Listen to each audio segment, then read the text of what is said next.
5টা অবিশ্বাস্য সত্য যেগুলো 90% মানুষ জানে না। এই ভিডিওটা শেষ না দেখলে তুমি একটা বড় জিনিস মিস করবে। আজকে আমি দেখাবো 5টা অবিশ্বাস্য সত্য, শেষটা শুনলে মাথা ঘুরে যাবে। ফ্যাক্ট 1, তুমি জানো মানুষ দিনে প্রায় 20,000 বার শ্বাস নেয়। ফ্যাক্ট 2, পৃথিবীর সবচেয়ে বুদ্ধিমান বিজ্ঞানীদের একজন, আলবার্ট আইনস্টাইন স্কুলে খুব ভালো স্টুডেন্ট ছিল না। ফ্যাক্ট 3, মানুষের মস্তিষ্ক রাতে সবচেয়ে বেশি কাজ করে, তাই অনেক আইডিয়া রাতে আসে। ফ্যাক্ট 4, ভারতের missile man APJ Abdul Kalam ছোটবেলায় খবরের কাগজ বিক্রি করতেন। ফ্যাক্ট 5, তুমি যে ফোন ব্যবহার করছো এটার ক্ষমতা আগের যুগের কম্পিউটারের থেকেও বেশি। এই 5টার মধ্যে কোনটা তোমার সবচেয়ে অবাক লেগেছে কমেন্টে লিখো, আর এরকম ভিডিও পেতে সাবস্ক্রাইব করো। দেখো, আজকের এই ছোট ছোট সত্যগুলো আমাদের একটা বড় কথা শেখায়।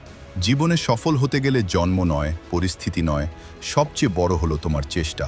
অ্যালবার্ট আইনস্টাইন যদি সাধারণ ছাত্র হয়েও পৃথিবী বদলে দিতে পারে, আর APJ আব্দুল কালাম যদি খবরের কাগজ বিক্রি করে রাষ্ট্রপতি হতে পারে, তাহলে তুমিও পারবে। নিজের উপর বিশ্বাস রাখো, ছোট থেকে শুরু করো, কিন্তু কখনো থেমে যেও না, কারণ আজকের ছোট চেষ্টা আগামী দিনের বড় সফলতা তৈরি করে।